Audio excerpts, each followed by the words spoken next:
Hello and good morning to another episode of From the Field. I am your host, Casey Orr, based in Wellington, New Zealand. And today we are embracing the chaos because I have Roger and Ryan with me, who will introduce themselves in a second. As everyone knows, we are living in a world full of chaos. And if you have children and you are trying to work and manage them over school holidays, I think can truly relate to that feeling of trying to spin plates and keep everything moving. Um, so, why don't we actually just kick straight into it? Roger, do you want to introduce yourself? And I believe you haven't answered these questions, so I asked you the two main questions that we always do, which is what was your first programming language and what was your first major project you worked on? Cool. All right. Thanks, Casey. My name is Roger. Hey, thank you guys for joining our session. To answer your question, Casey, I think my first programming language is C Sharp, and that's when it was first came out. It was like ASP.NET 1.1. First project was probably a like a two-tier architecture project on working on the ASP.NET website as a bit of a dynamic website, e-commerce sort of thing. You can probably guess how old I am. It goes really, really back. Oh man, it's like 20 some years ago. So yeah, that's how I started my career in IT. But look, I've been at AWS for just about a year. I have dozens of customers in the software industry. So this topic we talk about today is it's actually quite relevant because a lot of these software companies they bring up things like resiliency, how resilient our architecture, what do we do when things go wrong, how do we test it, right? So yeah, that's kind of about me. You can look me up on LinkedIn too. You can see I've got quite a bit of a mixed experience in both the startup world as well as in the enterprise world. Yep. And I always think that resilience and dealing with the whole disruptions of a business is a lot like security, where everyone knows it's important, but until it, starts to happen and become very real, you don't. A lot of businesses don't really devote a lot of their attention to it. So it's cool that we get to talk about something like this. Ryan, we have actually asked you those questions in the past, so I'm going to go slightly off script here. So Ryan, if you can introduce yourself and then tell us what your favorite fruit is and what your favorite dessert is. Oh, good questions. Yeah, so hi everyone. My name is Ryan. I think I came on this show like a couple of months ago, and it's good to sort of be back here with my colleague Roger this time on presenting about chaos engineering. So yeah, unlike Roger, I don't actually have that extensive background. I would say maybe 15 years before Roger is at the moment, where Roger is at the moment. In terms of favorite fruit, I would say mango. Mango is my favorite fruit. You can't go wrong with mango. And favorite dessert. Uh, I feel like you can't go wrong with waffles. You know, anything with waffles, like an ice cream, is good. So you picked none of the fruits or desserts that New Zealanders were known for. So your patriotic spirit is waning. Would you like me to I think, say kiwi fruit and pavlova, Casey? yeah, Is that there you what you're go. expecting me to say? Yeah. Instead, you went with waffles, I believe, is more American than anything else. It is. It is. It is. Yeah. And before I go off too much of a tangent, I've never really gone the whole concept of was it that fried chicken and waffles? It doesn't work in my brain. Anyway, so we've gone a bit off topic. So if either of you want to go into what the viewers get have in store for them and what we're going to cover for the session. Cool. Yeah, let's get into it. So while Ryan is bringing up our little deck, we can just start talking. As I kind of alluded to earlier in the intro, we really want to bring this concept of chaos engineering to life. And this concept is, when I heard about this concept, maybe about 8, 10 years ago, I was like, oh, what is chaos engineering? What are we actually doing here? Are we building something? Is it kind of like a very mystical concept? Even today, like if you were to Google chaos engineering, there's like definitions out there, and but the way like we like to learn or introduce new concepts, both to ourselves, right? When we do, learn ourselves, and also when we introduce concept to our customers, we really like to bring it to life with a bit of an example. So we really want to talk about chaos engineering in the context of resilience here. So um, what if things go wrong, right? A lot of us have architecture backgrounds. We have architects in our title. So when we architect something, resilience or reliability is actually one of those non-functional stuff that we always ask ourselves. Is our architecture resilient? Is it reliable when things go wrong? Many things could go wrong, right? Your AZ could go down, your EC2 could get restarted, your application could crash. And also in the world of distributed architecture, there are so many dependencies. You ask any software companies, how many microservices have you got? You go from dozens to hundreds to the likes of Amazon or Netflix gets into hundreds of thousands, even millions of microservices. So when you have that complex of infrastructure, how do you go about ensuring your entire architecture end to end can withstand chaos?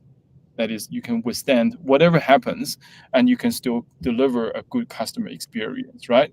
So as our CTO Werner Vogel likes to say, everything fails all the time. That's really the concept we like to embrace over here. Yeah. And to also go on a slight tangent, Ryan, you do have a fellow Mango lover in chat, which is always good. And I do want to also stress to everyone, like, if you have any questions or if you just want to go on a random tangent, we're more than happy to, facilitate that. So just feel free to ask any questions or throw out any random knowledge, like such as where you're based. I think I've seen nearly every single country in the world so far, especially like quite often very early morning people in the Europe and Scandinavian countries, but it's always great fun. Sorry to take it off on a tangent there, but over to you two again. Cool. Do you want me to... So Ryan, are you bringing the deck up? Okay, here we Yep. go. I think it's just coming up now. Cool, awesome. Nice. Yeah, so I think super exciting to be presenting like Chaos Engineering, right? I think Roger and we had some conversations with some of our customers around this. So it'll be cool to share some of that knowledge. It's kind of funny that you mentioned that quote, Roger, with regards to our CTO Werner Vogel saying everything fails all the time, because that's exactly the first slide here that's coming up. So maybe I'll pass it over to you to continue. Yeah, thanks for that. Yeah, cool. So that's kind of what we wanted to cover. This is kind of like the lead. Why does chaos engineering exist, right? We talked about resilience, so we talked about preparing for things that could go wrong, right? So if we like many of you could have just open up Google and start typing the definition. So if you go to the next slide, Ryan, you can see the definition of chaos engineering here. That is really a set of discipline of kind of experimenting and giving you assurance that your software is going to withstand problems. But there is a but, right? Because depending on where you're looking up this definition in, it will tell you where to do it. And you can see on the slide, we certainly wouldn't want to encourage any of our customers to start doing this. If you haven't done it already, don't do it in production. Start from a lower environment because you certainly don't want to cause any outages. You want to really start learning about your environment, learning about your application, your architecture in a lower environment, much like any other forms of testing, right? So just bear that in mind because I guess a lot of us in the tech industry, the first time you heard about this is, oh, Netflix is doing Chaos Monkeys in production. Oh, how cool is that? What if we can do that, right? But that's the ultimate state. That's the very the end of the maturity level. But if you're just starting, no, certainly don't go to production right away. Start with a lower environment.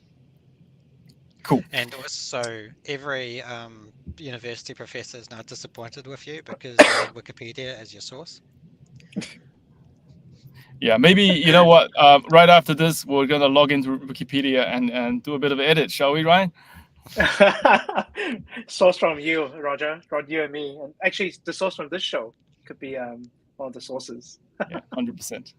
Cool. So we talked a little bit about the concepts, and we talked a little bit about why this is important, right? So, and we also promised that in this show, we're going to make things a little bit more practical. So we want to just bring up a little sample architecture. And if you look at the next slide of sample architecture, you will see this is a very simple architecture. It's a 2-tier architecture. I think our Ryan just lost connectivity, but okay, we'll have him back in a moment. He's still very happy, so it's fine. Cool. We'll keep talking, and hopefully he will come back in a moment. So in our session, we're going to talk about in the next slide when Ryan is back. We'll see a very traditional 2-tier architecture where your user access endpoint that's presented and fronted up by a application load balancer, like DNS name, and you have a couple of compute instances like EC2s serving up to the users, one in each AZ. So, kind of multi-AZ resilient. And then you have a database at the bottom that is, it's also served up using Aurora managed database that's set up in a multi-AZ environment. And so we want to use that example to really look at how chaos engineering can be brought in to give us assurance of the resilience of that architecture. Because we look at it, first glance on paper, you go, oh, that's pretty good. Everything's multi-AZ. Then one single AZ goes down, I should be okay, right? So that's the hypothesis we want to make, and that's the experiment that we want to show over here. Cool. All right. So Ryan's back. So sorry for that little glitch. So we have got this architecture that we just talked about on the screen. So as you can see, user access the ALB on the very top, and then you have 2-tier architecture in the middle. One is the compute layer, and the bottom is the database layer. So as we said, on paper it looks pretty good, and any architect or any tech person looks at it, yeah, looks good. So let's make a hypothesis, and then we're going to jump into a bit of a chaos engineering exercise to show whether our hypothesis is correct. So hypothesis over here, very simple. Given that we've got multi-AZ set up in both our compute layer and our database layer, if we lose our primary instance of our database, that's database on the left-hand side, our users, our applications will not be adversely impacted. That's our hypothesis. So with that, let's jump into a bit of a demo. Let's show our audience here how can we use chaos engineering techniques to test that hypothesis. Cool. Right. Thanks, Roger. So here I've kind of got two windows open. I just want to quickly showcase how you as a user would basically run a chaos engineering experiment and prove what the hypothesis that Roger was talking about. So what I'm going to do first is I'm going to connect to the EC2 that Roger was talking about, the middle layer, and I'm going to simulate data being called, being updated, being inserted into the database. So if you bear with me, I'm just going to run some commands. So in this case, I'm going to super user into the EC2 instance. I'm going to run this command, which is going to start generating some data. So don't focus on the right side. There's just RDS. Focus on the left side, because Aurora is the thing that we're going to be basically seeing if the hypothesis works. So because we haven't actually explored the service that we're going to be using, I'm going to make it easier for everyone to understand. And I'm going to put in a command line to run the experiment, which is to basically shut down the Aurora database and see what's going to happen. Cool. So while you're doing that, Ryan, I thought it'd be really cool to just quickly explain to our audience what's going to happen underneath the hood, right? So if you force the primary instance of your Aurora instance to reboot or to fail, it's going to trigger an automatic failover to the second AZ, right? Provided you got multi-AZ enabled. And your application, when your application connects to the Aurora or RDS instance in this case, you're going to use that DNS name. And underneath that DNS name is just going to swap the IP addresses, right? So I just want to put that out there for those of you who haven't really worked with multi-AZ RDS or Aurora instance. Yeah, back to you, Ryan. Sorry to interject. No, all good. Thanks for doing that quick explanation. But as you can see, what the tool is doing is it's shutting down the Aurora server. And if you look at the left side, you can see that there's no data being inserted back into the Aurora service. So we are kind of still proving the hypothesis here. Like it slowed down a few requests, but in terms of depending on the use case here, it could potentially be a huge adverse effect on the application, right? The other thing I wanted to call out here is if you look at the reader instance, before it was at 2B, and then the writer was at 2A. So now we can see that it's swapped around. So that's where like the failover has occurred. And if you notice beforehand, this status was actually on a failing over state. So what that's doing is it's like rebooting and restarting and changing the DNS record, like what Roger was talking about. I think that's basically the demo. I'm going to refresh this again. As you can see here, the reader and the writer instance, they've kind of changed positions. And then they've swapped AZs essentially. Yeah. So Ryan, do you want to maybe explain to the audience that what actually happened here? So did our hypothesis prove to be correct or not? So in this specific case, it's kind of like a 50-50, right? Like it kind of proved us correct that it was not kind of adversely affecting our application. But again, depending on the use case, right? Because you could have a mission critical application where that data needs to be constantly streaming, right? And if you saw beforehand, that Aurora kind of just stopped, right?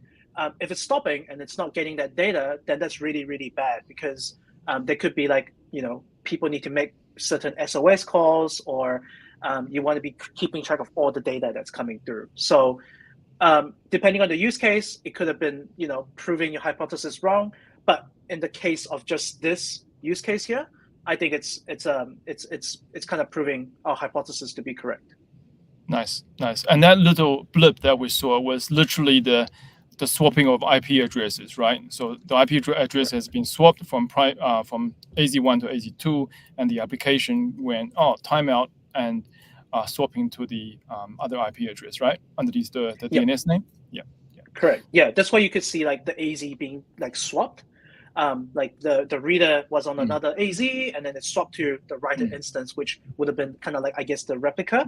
But in terms of failing over, it needs to fail over somewhere, right? Which happens, to be that reader instance. Yeah, I think the other thing worth calling out is, so Ryan did a little magic over there. He ran a little command line that wasn't very visible, but we will show what that really is. That command line was literally what the chaos engineering tool really did for us. And the command line basically invoked the experiment that says, I want you to force Aurora reboot, so that literally in that environment that forces a reboot, simulating a AZ failover event. So that's what happened within the tool, and we'll show how that tool works in the following demo and session. All right. Yeah, I guess I kind of just made it a little bit bigger, but essentially you can get this command line, I guess, code from one of our documentation, and it's really, really simple. All you need to do is just like have the template ID, paste it in, and off you go. It just runs the service. Cool. So I guess that's basically the first demo. We are going to go back, but I just want to take a pause here to see if there's any like questions, Casey, from your end or from the audience. No, there is no questions whatsoever from the audience, but they might change. We can hope. The one question that I do think is quite interesting is the fact that a lot of this is happening after the fact. Like you got the infrastructure already in place, and like you're just doing a few tests and fault tolerance there. Is there any way that it fits into the CI/CD pipelines so it can be tested to make sure that any change that you've done isn't actually going to affect your ability to handle these edge cases? Yeah, 100%. And as earlier, you saw that there was a command line that Ryan run to actually trigger the experiment. So there's absolutely the capability in place for those of us who want to automate this particular experiment in your CI/CD pipeline, you can put it in your CI as part of an automated test. And outside of the test and the experiment is going to tell you whether your expectation, which is your hypothesis, whether that's been met or not met. And depending on that, you can decide in your pipeline whether to proceed or not. So absolutely, all of these can be automated. Nice. Cool. I think if there's no further questions from your end, Casey, we'll keep moving on. But as usual, feel free to stop us. Cool. So I'll quickly cover this, Roger, and feel free to pitch in if you have any comments here. But essentially, what Roger and I was doing is kind of using this mental model, right? We're going to follow this well-defined scientific method that will take you from starting at the steady state. So if you can see my cursor, we're starting from that steady state. We have an architecture that we think is resilient. To maybe articulating a hypothesis. We're planning and coming out of a hypothesis. We ran the experiment by running that command line, and then we're checking the results, right? So we've got the results, and we can see that it's proving our hypothesis correct within that use case. And then what we could do in our case is, because that is proven correct, we've learned something. We know that maybe in that specific use case that it doesn't adversely affect the application, but if we slowly change that to something else that's more mission critical, then we have to make things a little bit more resilient. It could be changing the application code to adopt something more resilient there. So basically that's kind of like the mental model or like the example mapping that I've kind of had. And once you've kind of improved and made the thing more resilient, you're gonna go back to kind of like that steady state, and you can come up with another hypothesis, and it's basically going through this like cycle again and again and again. Cool. So I'll keep moving on. So why is that important? As we know today, as what Casey mentioned at the very start of the show, we live in a world of chaos, right? That means like systems are going to be more distributed, which means there's multiple points of failure. So when you have multiple components in different systems, they will also vary in different types of implementations. So like I said before, if you have like failures with mission critical distributed systems, it can cause like massive outages, right? Maybe impact to your business, impact to your customer experience, losing trust, losing faith in that kind of situation. So if we take a step back and we look at something simple, like an example that we were going through before here. So you have your client. So as a user, you go to your website and say you want to get some data from the database. You're going to make an API call. That message is going to go through to the API that's hosted on the EC2 server. And then the API is then going to send a message to the database. The database is going to do some business logic there, right? It's going to make some queries, get some inserts, get some updates. And then once they've verified and made some state changes, it's going to send that information back to the API in kind of like a same format. And then from the API, that's going to then send that message back all the way to the client. And the client's going to, verify the response and then update the state to let the customer know that, that change has already been made. So as you can see, even something for this, like something simple like this, there's a lot of possibility for failures. Even, we're talking about something really, really simple with this specific architecture diagram. Now imagine if you go even bigger. Imagine if you're doing things at scale, right? Hundreds of thousands of requests to maybe millions of requests. What's going to happen if things do fail? You can do things like traditional testing, which includes things like unit testing and functional testing, but that doesn't really cover that complexity of like distributed systems, right? Like everything needs to kind of be tested end to end. And I guess that's what the topic of today is, which is to help you as a developer, as a business, to be more resilient in your architecture. And I always think of it whenever I'm doing a distributed system architecture or event-based architecture. It's kind of architecting exception pathways, because whenever the whole entire distributed architecture works and runs perfectly and everything like that, that's easy. But it's just kind of going, I was like, what happens if a Lambda fails softly or in a hard fashion? Where do those what is the recovery pathway? And you kind of have to build it into your architecture to actually handle that and make that much simpler, because it's going to happen at some point. Bugs, no matter how hard we try, will sneak into the system. And that's why I always think, for distributed architectures, it's about architecting for exception pathways more than it is for architecting for like the desired path. Yeah, absolutely. So instant examples here we're talking about could be, okay, what happens if latency within your API layer all of a sudden becomes extremely high? How would your application behave? What happens if you have reached your API's throttle limit? How would your client behave to that sort of behavior? And also in this very simple architecture, what happens if your API cannot reach to its dependency downstream? In this case, what happens if your API cannot connect to the database, right? How does your application behave around that, and how can we hide that sort of failure away from your users? So these are the kind of different failure points that we're thinking about, and all of these can be kind of tested and sort of reassured back to us by using chaos engineering techniques. And thinking about that is increasingly important when you have contractual SLAs. That being said, another question I should say is, if you want to automate that measure of SLAs with assurance provided by chaos engineering, how would you go about that?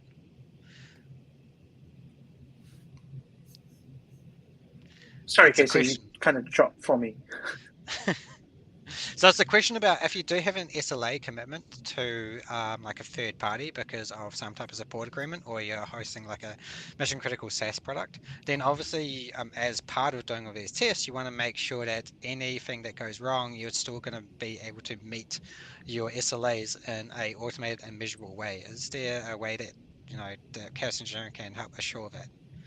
Yeah, totally. So there's another product within the AWS suite. It's kind of outside of this particular topic, but that product is called a Resilience Hub. So what that allows you to do is within that product, you can define your infrastructure, your workload, to say, here's my infrastructure, here's my workload, and these are all the different infrastructure components included in it. And then on top of that, you go with this particular workload, this is like mission critical. So my RTO and RPO are set. So maybe my RPO is 5 minutes, my RTO is 30 minutes. And you set your goals over there, and the tool is going to automatically assess your architecture because it knows all about your infrastructure, maybe through CloudFormation or Terraform, and it's going to give you a lot of recommendations. But in the context of chaos engineering, though, it can also be integrated with the tool that we've been using here behind the scenes for chaos engineering to test your workload to ensure that they are indeed resilient as you think they are. Right, so that's the trick over there, and it also can be repeated and automated and tied into your CI/CD pipeline. So that's the linkage. Nice. Cool. So actually, it's funny, Roger, you mentioned something about like the greater failures, well, the API dependency side of things, because that's exactly the next architecture that we're going to go into. So would you like to maybe give us a little bit of a description here? Yeah. So very, very similar architecture to what we just looked at, right? Almost identical. The only thing that we're looking at here that's different is as our perspective becomes a little bit different. So our perspective is that, okay, cool, we've got load balancer on the top. And then if you're familiar with load balancers, you know that underneath the load balancer, you can actually set up health checks. So health checks against your farm of compute nodes. And if the compute nodes are not healthy, you're not going to run any traffic to it. Only if your compute nodes are healthy, you will route traffic to it, right? So the idea here is that our assumption that, hey, we have got proper observability set up. We have got health checks set up. So our assumption is that if one of the compute node, let's say on the left-hand side, loses its connection to its dependency, that the database layer down below, our overall application will not have any adverse impact. That's our hypothesis assumption. So if you can think about the experiment, we're going to run the experiment would be, okay, well, let's cut the connection between compute node on the left-hand side to database layer, and then let's retest and let's observe whether the application's uptime is going to be impacted. All right, how do we do that, right? We can of course the user is going to notice it, as you can see on the diagram on the top, but here we're going to use a different tool, as you can see on the slide on the top right. It's called Synthetics. Sometimes also called Synthetics Canary. It's like an outside-in kind of monitoring tool. It allows you to set up your monitoring from outside in as if that Canary robot is a user, and that will show us the continuous availability and uptime of our architecture as we go through our experiment. All right, so that's our hypothesis. Pretty straightforward, simple architecture. We have our health check set up. We want to make sure that our application is not going to be adversely impacted. So yeah, over to you, Ryan. We can have a look at how this experiment is run. Cool, awesome. So here I have another AWS account, and this time I'm actually going to showcase a different way of using fault injection simulator. So first, what we're going to do is going to go into AWS FI. Oh, and I think Ryan has gone service? off into the void again. There he is. Oh, sorry. Sorry, did I drop off? Just for a second. You're back now. Okay, cool. Thank you. Yeah, so what I've just done is I went to the fault injection simulator service, and I'm going to first create an experiment template, right? So remember what Roger was saying, we want to prove this hypothesis, so now we're going to create an experiment to run. Here, I've got a couple of experiment templates already created, but just to showcase how easy it actually is, I'm going to go and create an experiment template. I'm going to enter a description for the experiment here, give it a name. In terms of actions, you give it a name here and a description. The action type here, it has a couple of things that you can choose. For example, restarting EC2 instances, stopping them, terminating them. In our particular case beforehand, we could basically fail over a DB cluster in AWS RDS. And then once you've picked that, then you can basically put in a start after session, and you can put in a target. So that's the action. The target is what you're going to be targeting. Obviously, in production or in dev and test environments, you're not just going to have one RDS instance, right? You're going to have multiple. So here you can basically configure this cluster target to hit one of your RDS instances. You give it an IAM role, maybe set up some stop conditions, send some logs, and then you create the experiment template. Now, I'm not going to go ahead with creating the experiment template here, but essentially it's that simple just to create an experiment template. So once you've created the experiment template, it's going to take you to the screen. It'll come up with another name. We're going to click on this DB grade failure here. So what this is going to simulate is, if you remember the architecture diagram before, it's going to block the subnet in that database. So that means the application wouldn't be able to communicate with the database. So I'm going to click and start this experiment here. And what that's going to do is it's going to ask me to confirm that I want to start the chaos engineering experiment. I'm going to go and start the experiment now. And basically that's it. It's in an initiating state. And we're basically kind of just waiting for this state to start running, which it is doing right now. Yeah. And while you're doing that, Ryan, I saw this a question around CI/CD pipeline integration. Maybe I haven't answered that question quite in depth, so I'll address that while we go wait for your experiment to finish. So it's actually quite simple. So when you think about your code pipeline, right, and you can set up and configure your code pipeline to do a number of steps. So one of the steps you can actually set up to do is you go, hey, here's a stage that you reach around your CI pipeline, and then you can configure it to trigger a piece of code. So if you're on AWS, you can just, hey, I want that to trigger Lambda. But if you're using some other CI/CD tool, it would be very, very similar. So just trigger an action or a piece of code, and that piece of code, that Lambda, all it's doing is to invoke that line that we just saw Ryan run, which is the AWS FRS run this experiment. That's all it's doing. So very straightforward, very simple from an integration perspective. It's just a automation step. And I'll ask Casey to also put a link to a blog to show you exactly how this is done step by step. Cool. Yeah, thanks for addressing that question, Roger. It also gives my experiment some time to gather some data, actually, which is really good. So I've started running the experiment. What that's going to do is it's going to block communication to the database. So I've kind of got a observability running, right? So remember in the architecture, we had that synthetics on the side that's going to be monitoring some health checks in the application load balancer. So on the screen here, you'll see that I'm in CloudWatch, and I'm going to go to my synthetic canaries. And here I've got a canary page load. So we can see that it's just failed. So if I go and click into it, I can see that they've just had one slow failure, and the issues is as follows: timeout, navigation timeout of 30,000 milliseconds, right?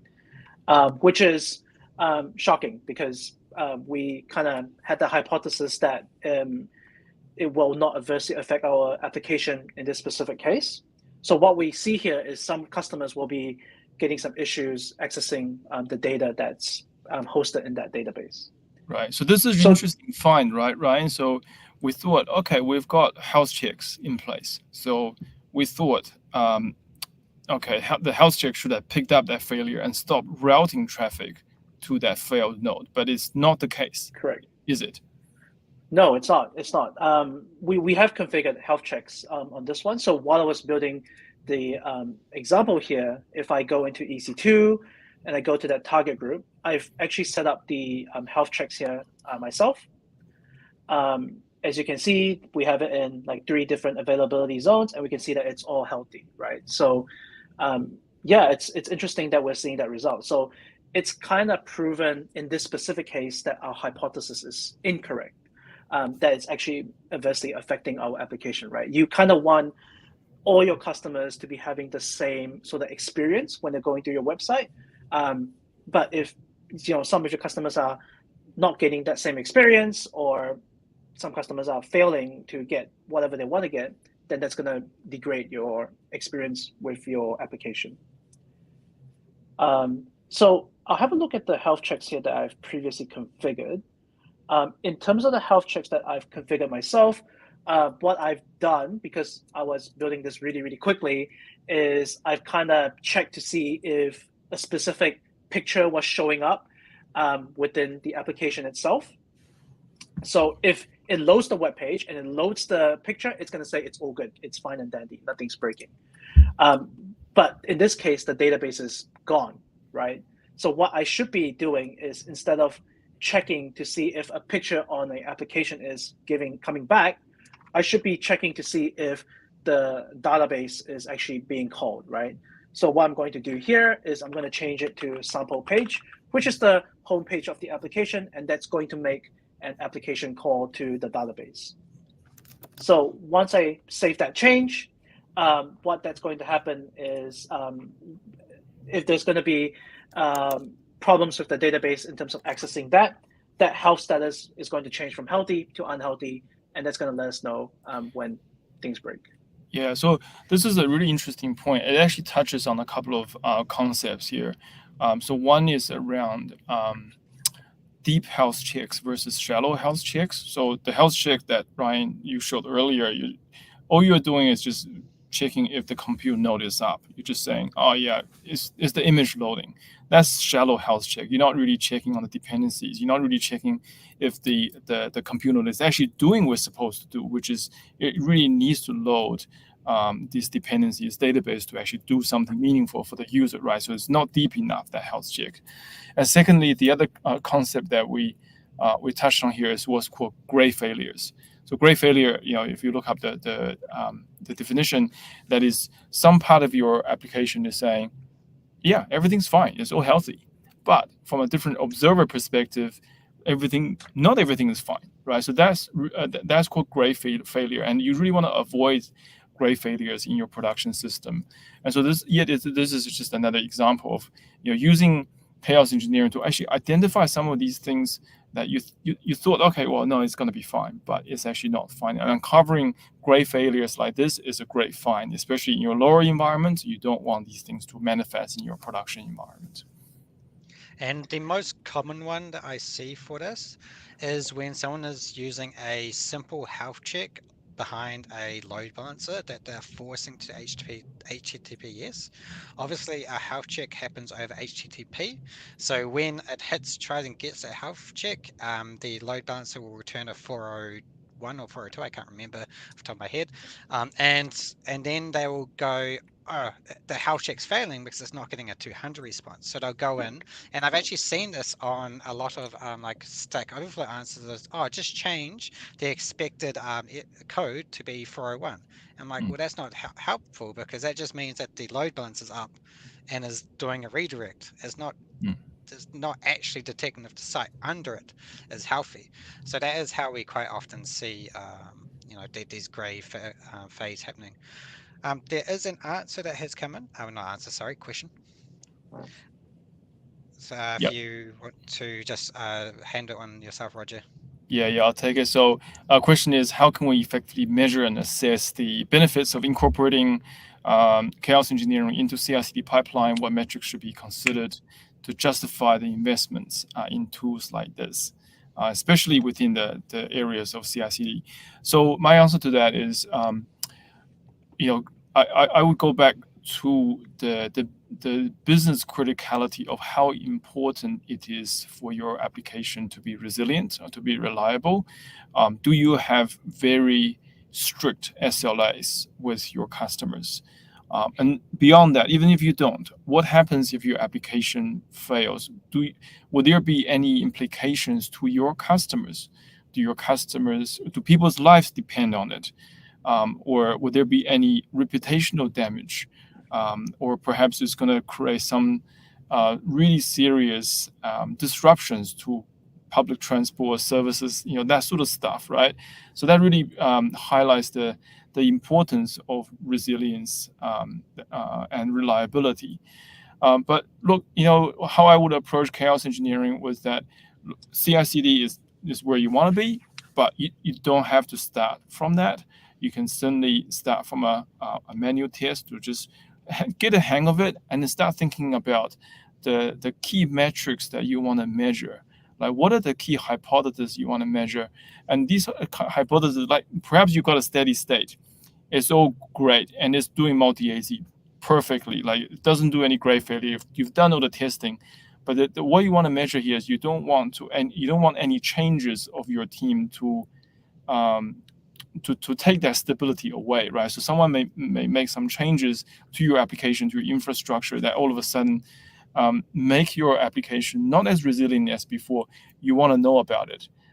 So that's when you want to really invest into CI/CD, right? So those two things you really have to consider. One is business impact, customer impact, and secondly is whether or not you really have to assess the risk of your team making changes, what sort of changes they're making, whether they're going to make changes that's going to disrupt your current state, your steady state, that would lower your resilience goal.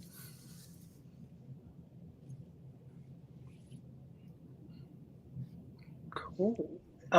Yeah, I hope that answers your question from the chat.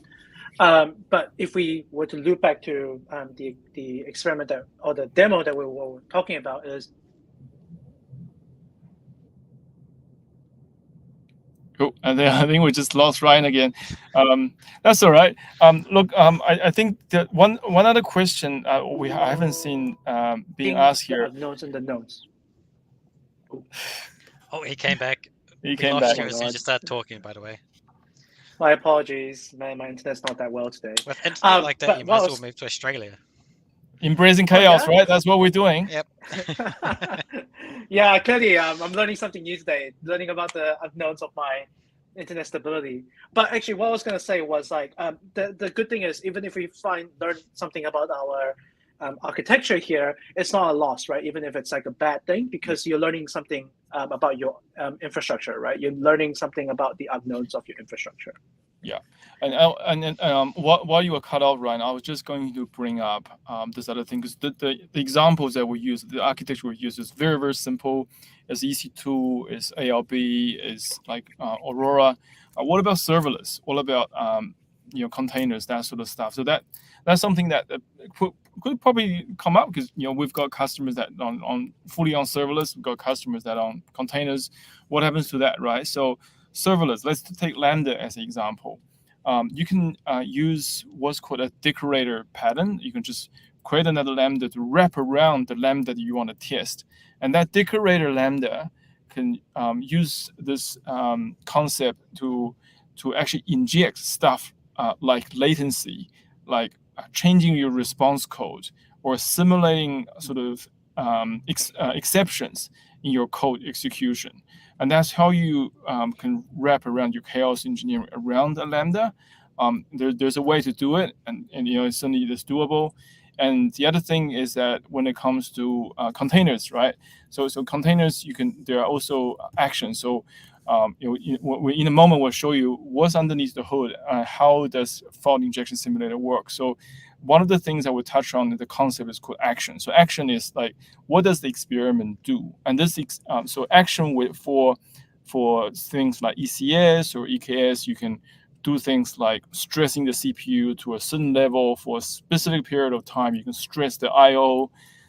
You can kill a process. You can also disrupt network packet loss, create network latency, and all that sort of stuff. So ECS, EKS, there's also capabilities there you can think about and consider. So yeah, so I think maybe with that, Ryan, are we done with the demo, or are we going back to the deck? We are done with the demo, so we can go back to the deck. But yeah, that's a good point to make as well, because in our demos today, we've only spoken about like EC2s, ECS, RDS. That's kind of like long running. But if you're doing like a serverless implementation, then you also have to consider those options there as well. Yeah. But the other thing that's also worth mentioning is, so far we've talked everything about AWS cloud. What if you've got workload on premises? What if you've got workload on I was just Azure? going to ask that. Yeah, and that's a really good question to ask ourselves, right? Because hey, we do have a lot of customers that's either poly-cloud, multi-cloud, or combination of hybrid cloud, right? So you've got on-prem and AWS. What fault injection simulator allows you to do is that it allows you to trigger this runbook that's exposed by SSM, so our system manager. And what that runbook essentially does is that it installs an agent, whether it's an agent installed on your on-premises machine or your Azure virtual machine, and that agent allows you to perform these actions, right? So actions like CPU stress or memory stress, these sort of actions that I just talked about. So all you need to do is to ensure that you follow the steps and get the SSM agent installed for on-premises workload or other cloud workload. And that's how you do it. Nice. Cool. Awesome. So just being conscious of time, I think we only have a couple minutes left. But essentially, after going through these demos, I think I'll quickly just talk a little bit about the service that I was using, which is in the AWS's case is our fault injection simulator, otherwise known as FIS. So this is a fully managed chaos engineering service. It's pretty easy to get started. As you can see, you just create an experiment template, and then you just start the experiment, and you can reproduce real-world failures, right? And you use this to set up experiments to help you find out the unknowns of your system. You remember when we said we kind of had a hypothesis and we want to prove that wrong with learning about things about systems that could be quite difficult to find otherwise. And there could be something simple, right? Like shutting down an EC2 instance to like what Roger was saying on serverless, throttling, that serverless Lambda API. So there's a mix of things that you can do there. And the cool thing about FIS is also provides guardrails that you need to run experiments in the environment, in your dev and test environment in this specific case. So for the FIS service, there's basically a couple of things that you just need to be aware of in terms of components.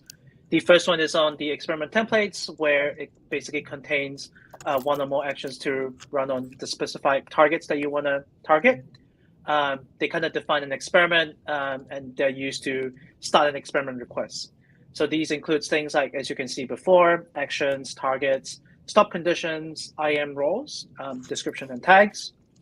And then on the other hand of the slides, you can see on the experiment side, there are snapshots of experimental templates when you launch it, and they will include a snapshot of the status of the experiment, the creation start time, so it's reproducible if you want to go back and reuse it. And so there's two things that it kind of affects. So within the experiment templates itself, you have the actions and the targets. And so if you're running multiple experiment templates, you're going to have multiple actions and targets that you need to define. So within the actions, they're kind of like default injection actions that are executed during the experiment. So things like fault type, like if you want to specifically shut down an EC2 instance, all the way to RDS failover, how long it's going to take, what resources you're targeting, if there is any like timing that's relative to any other actions, any stop conditions, that action will be defined. And the targets are basically what you want to hit, right? So if you're going to shut down an EC2 instance, you just need to know the ID. If you want to shut down the RDS instance, you just need to shut down the RDS instance as well, that you need to know the ID. Yeah.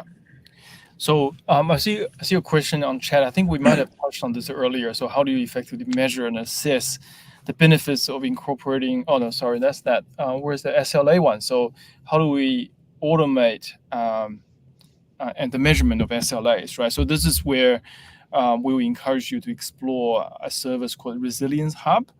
I'll try to find that blog and maybe get Casey to post it on the chat over here as well. So really, really cool service. Like I said, all you have to do is to define your workload, define your SLA target, and it will assess it for you and telling you whether your current configuration of your infrastructure, your application is going to meet those SLAs. And it is also coupled and integrated with chaos engineering that tells you, okay, your experiment run, you're not meeting the SLA. So I'll find that blog and I'll put it in here in the chat in a minute. One other thing I really wanted to touch on is that all of the experiments that we've seen, like disruptions and shutting down the network connection within an AZ, or taking a EC2 down, taking RDS down, all of these are actually, we're not really simulating real AZ failovers, because with real AZ failovers, what actually tend to happen is that we'll have a control plane failure. So this, I don't know if the audience are familiar with the concept of control planes versus data planes. The control planes is where you're launching a new instance, or you're allocating network addresses, right? You're actually making changes to the environment. That's what control plane is all about. So if you lose an AZ, your control plane is definitely going to know about it. Whereas if something actually happens within a launched instance or launched RDS, that's called a data plane, right? So all of the stuff that we're doing within fault injection simulator is actually all around the data plane stuff. So that's something to be very, very aware of, especially if you dive deeper into the concept of resilience. This concept between control plane and data plane is very, very important. So just want to quickly touch on that. Any other questions? Have we got any questions, Casey? No, there's no other questions so far. Okay, awesome. What about security? Have we touched on security? Like I know that in this session we mainly talked about resilience. I think this is like, if we have any security people over here, that person might ask whether or not you can use chaos engineering to test your security posture. Have we wondered that? Mm-hmm. Right. I guess. Well, I'm kind of asking the question to myself here. That the answer is the answer is yes. You can do it. Right. You can absolutely do it, and we highly encourage you to look at it. Things like, let's take a very first simple example. Hypothesis. Hey, if our S3 buckets become publicly available or publicly accessible, how quickly can we get notified, alerted, and address that issue, right? From a security standpoint, this is like real incident response. Can you do that in chaos engineering?